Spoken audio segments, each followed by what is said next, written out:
Price Lord. கர்த்தர் மறுபடியும் ரட்சகருமாக இயேசு கிறிஸ்து நாமத்தினாலே நான் உங்களுக்கு வாழ்த்தலை சொல்லிக்கொள்கிறேன். எல்லாம் எப்படி இருக்கிறீங்க? சண்டே அதுவுமா ஒரு நல்ல நியூஸ் சொல்லணும்னு ஆசைப்படுறேன். உங்களை முகமுகமாய் பார்க்கும்படியாய் கர்த்தர் கிருபை செய்தார். அதனால் உங்கள் வீடுகளுக்குள்ளே உங்கள் சபைகளுக்குள்ளே முகமுகமாய் பேசும்படி ஆண்டவர் செய்த கிருபைக்காய் நன்றி. ஒரு முக்கியமான ப்ராப்பர்சி நிச்சயமாக சந்தோஷமானது தான். ப்ராப்பர்சினாலே கோபமாக தான் சொல்லணும் அவசியம் இல்லைல்ல. அதனால் முடிந்தவரையில் தேவனுடைய கோபத்தை தனித்து நான் எனக்குள்ள அந்த ப்ராப்பர்சியை கொண்டு அமைதியாக சொல்ல ஆசைப்படுகிறேன். ஹல்லேலூயா. இப்போ ரொம்ப தீவிரமாக நம்ம சபைகள் கிறிஸ்தவர்களுக்குள்ளே நாட்டுக்குள்ளே பரவுற ஒரு விஷயம் என்னென்னா, தீ மாதிரி பரவுது.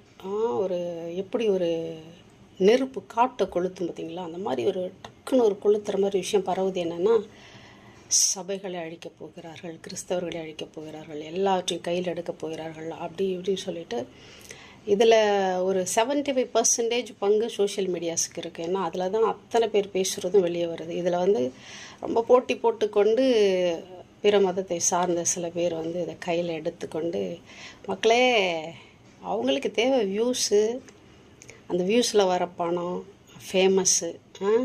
ஏன்னா விஷயம் தெரிஞ்சால் யார் வேணாலும் ஒரு கண்டென்ட்டை வச்சு எவ்வளோ வேணாலும் பேசலாம். இன்னும் கொஞ்சம் புத்திசாலியாக ஞானமாக நிறைய காரியங்களை கைக்குள்ளே வச்சுருக்கிறவங்க அதை டெவலப் பண்ணி இம்ப்ரூவ் பண்ணி அழகாக ஒரு கண்டென்ட்டை கொடுக்கலாம். நீங்கள்லாம் கண்டென்ட்டுக்கு பயப்படுற ஆளான்னு தெரியல எனக்கு. எல்லாம் கண்டென்ட்டுக்கு பயப்படுறீங்களா இல்லை தேவனுடைய வார்த்தைக்கு பயப்படுறீங்களா? கர்த்தருக்கு பயப்படுகிற பயம் அப்படின்றத நம்ம தெரிஞ்சுக்கிட்டோன்னா உலகத்துக்கு பயப்படுற பயத்தை நிறுத்தும். இல்லை, மனுஷனுக்கு பயப்படுகிற பயம் கண்ணியே வருவிக்கும். இதெல்லாம் எங்கே இருக்குது, எந்த வசனம் அப்படின்றத நான் இன்றைக்கி இதில் போட போகிறதில்ல. நான் அவசரமாக ஊழியத்தை கிளம்புறதுனால நான் அந்த வீடியோவை சடனாக உங்களுக்கு அனுப்புன்றதுக்கு. அதனால் அதை யாராவது தேடிட்டுருக்காதீங்க. நீங்கள் நிச்சயமாக ஒரு கிறிஸ்தவர்களாக இருப்பீர்கள், ஒரு ஊழியர்காரங்களாக இருப்பீங்கன்னா நான் பேசுகிற வசனங்கள் உங்களுக்கு தெரிந்திருக்கும். அதனால் இதை நான் சொல்கிறேன். அடுத்ததாக இன்றைக்கி பயமே அரசாங்கத்தை பார்த்தும் அரசாள்பவர்களை பார்த்தும் நம்மக்கூடிய ஆண்டவருக்கு எதிராக செயல்படுவர்களை பார்த்தும் தான் பயம். கர்த்தர் அவருக்கு எதிராக செயல்படுகிறவர்களை பார்த்து எப்பாவது பயந்துருக்கிறாரா? இப்போ வர எதிர்ப்பெல்லாம் யாருக்கு எதிராக? உங்களுக்கு எதிராவா? சபைனா யார்? தேவனுடைய மனவாட்டி. இந்த சபை யாரால் கிரியேட் பண்ணப்பட்டது? கிறிஸ்துவால் கிரியேட் பண்ணப்பட்டது. இன்றைக்கி இத்தனை விசுவாசிகள் ரட்சிக்கப்பட்டது ஜீசஸோட ரத்தம், அவருடைய முன்குறித்தபடி அவர் ரட்சித்திருக்கிறாரு. நம்ம இதில் என்ன பங்கு பெருசாக செஞ்சிட்டோம்? நம்ம சபையை ஸ்தாபித்தோம், நம்ம விசுவாசிகளை ரட்சிக்க வைத்தோம்? இன்னொன்று, அவரோட வேலைக்காரராக நாம் அந்த வேலையை செஞ்சுருக்குறோம். பெரிய இந்த உலகத்தோட பெரிய பணக்காரன் ஒரு கம்பெனி வச்சுருக்கான்னா அந்த கம்பெனியில் ஒர்க் பண்ணுற ஒரு நபராக நம்ம இருப்போம், அவ்வளோதான். புரியுதா உங்களுக்கு நான் சொல்கிறேன்? த வேர்ல்டு ரிச்சஸ்ட் மேன், அவரோட ஒரு பெரிய கம்பெனியில் ஒரு ஒர்க்கர் என்ன பண்ணுவாரோ அதை தான் நம்ம பண்ணிகிட்ருக்குறோம். இந்த உலகத்தையே ஆள்கிற ஒரு தேவனுடைய ராஜ்யத்துக்காக வேலை செய்கிறவர்கள் நம்ம. அவர் கொடுத்த வேலையை தான் செய்கிறோம். இது நம்மளோடது கிடையாது, அவரோடது. அதை நல்லா மைண்டில் வச்சுக்கோங்க. அடுத்ததாக, அந்த வேலைக்குரிய கூலிக்கு நீங்கள் பாத்திரராக இருக்கிறீர்கள். நீங்கள் எவ்வளோ கஷ்டப்பட்டு உழைச்சிருந்தாலும் அந்த கூலி உங்களுக்கு கட்டாயம் உண்டு. இன்மையிலும் உண்டு, மறுமையிலும் உண்டு. அதை நீங்கள் இல்லைன்னு சொல்லவே முடியாது. இப்போ நிறைய பேர் அந்த கூலியை வாங்கியிருப்பீங்க. நிச்சயமாக அதில் பாதி பேராக இந்த கூலியை கையில் வச்சுருப்பீங்க. எனக்கெல்லாம் இன்னும் இந்த கூலி வர நான் வெயிட்டிங். நிறைய பேர் என்ன மாதிரி வெயிட் பண்ணுறாங்க செஞ்ச வேலைக்கான கூலி. என்ன அப்போ எதிர்பார்த்து தான் செய்கிற மாதிரி. நிச்சயமாக தேவனுடைய ராஜ்யத்துக்காக அவரோட ஊழியக்காரியாக இருக்குன்னா நீ நிஜமாக நடந்தால் என்னோட நன்மையெல்லாம் எதிர்பார்ப்பேன். நான் இந்த உலகத்தில் வாழ தேவையான எல்லாத்தையும் அவர் தான் எனக்கு கொடுக்கணும். ஓகேங்களா? அடுத்ததான் நான் சொல்கிறேன். அதனால் எதிர்ப்பு அவருக்கு எதிராக வருது. சபை அவரோட மனவாட்டி, கிறிஸ்தவர்கள் அவரோட பிள்ளைங்க, அவரால் தெரிந்தெடுக்கப்பட்டு மீட்கப்பட்ட அவருடைய ஆடுகள்.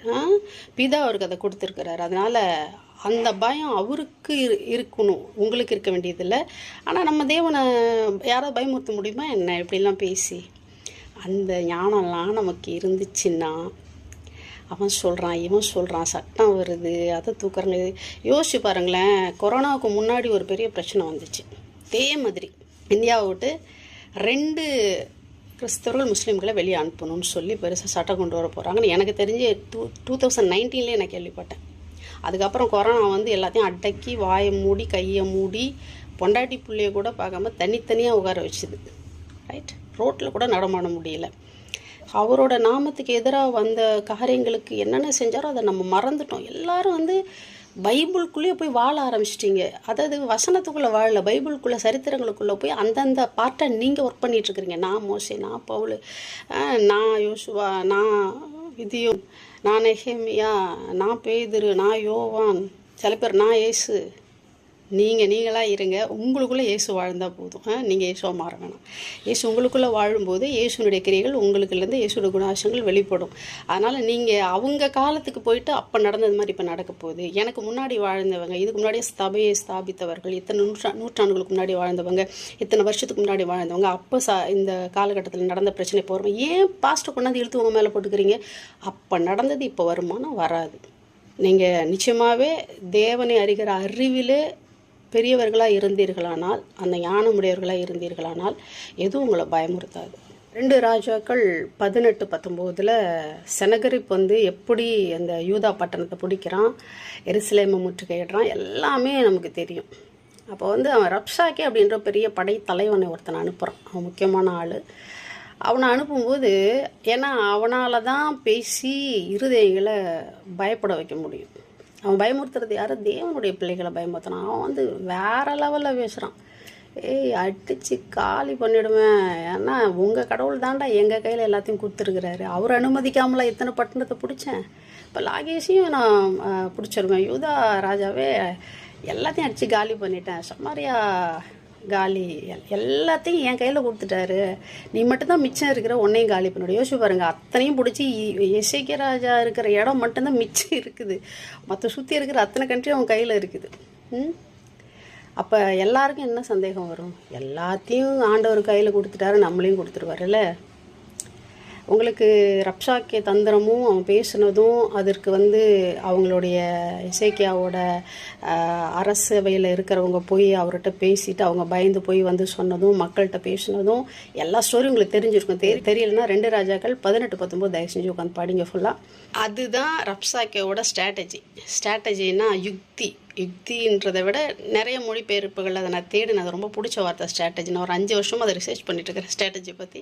ஒரு டிரான்ஸ்லேஷனில் ஸ்ட்ராட்டஜினா போர் தந்திரம் அப்படின்ற வார்த்தையை நான் எடுத்துக்கிட்டேன். அப்போ வியூகம் அமைக்கிறது தான் ஸ்ட்ராட்டஜினா. ஒரு எதிரியை எப்படி வியூகம் அமைச்சு அட்டாக் பண்ணலான்னு சொல்லிட்டு ரப்சாக்கே ஸ்ட்ராட்டஜி போயிட்டுருக்குது. நல்லா தெரிஞ்சுக்கோங்க, ரப்சாக்கே ஸ்ட்ராட்டஜியில் கலங்கி போய் பயந்துடாதீங்க. எசேக்கியா ராஜோட ஸ்டேட்டஸ் என்ன? நேராக போய் போட்டிருந்த துணியெல்லாம் கழட்டிட்டு சாக்கு பைய உடம்பு ஃபுல்லாக கட்டிக்கிட்டு, அந்த காலத்தில் அதுதான் சணல், அதை போய் நேராக தேவாலயத்தில் படுத்துட்டார், உளுந்துட்டார், நெடுஞ்சாங்கிட்ட உளுந்து கும்பிடுறாரு, அப்பா எங்களை காப்பாற்றுங்கன்னு சொல்லிட்டு. ஃபஸ்ட்டு போய் ஆண்டோட்ட சரண்டர் ஆகிறாரு, கர்த்தருடைய பாதத்தில் உபவாசித்து விழுந்து கிடந்துட்டு அப்புறமா தான் ஒரு தீர்க்கதரிசிக்கு ஆள் அனுப்புகிறாரு ஏசாயாவுக்கு. ஆனால் கர்த்தர் பதில் எப்படி இருந்துச்சு? அவன் வந்து என்னை பற்றி தப்பாக பேசுனதை நான் கேட்டுக்கிட்டு தான் இருந்தேன். உன்னை பற்றி பேசலாடா, அவன் என்னை பற்றி பேசுகிறான்டா, ஏன் நாமத்துக்கு எதிராக பேசுகிறான்டா, என் பிள்ளைங்களுக்கு எதிராக, என் சபைக்கு எதிராக பேசுகிறான்டா, உன்னை பற்றி பேசலாடா. இதெல்லாம் நான் கேட்காம இருந்துட்டுருப்பேன், இதெல்லாம் வந்து பார்க்காம இருந்துட்டுருப்பேன் அப்படின்னு சொல்லிட்டு அவன் வரமாட்டான், அவனை திருப்பி அனுப்பிடுவேன்னு சொல்கிறாரு. ஒரே தூதன் வந்து நைட்டே காலி பண்ணுற மொத்த படையுமே 1,85,000 பேர் நினைக்கிறேன் காலி பண்ணிட்டான். காலி பண்ணிவிட்டு அதே மாதிரி செனகரிப் ராஜா தலையை தொங்க போட்டுப்பார். ரப்சாக்கே இல்லை கூட பேசின, ரப்சாக்கே காலி.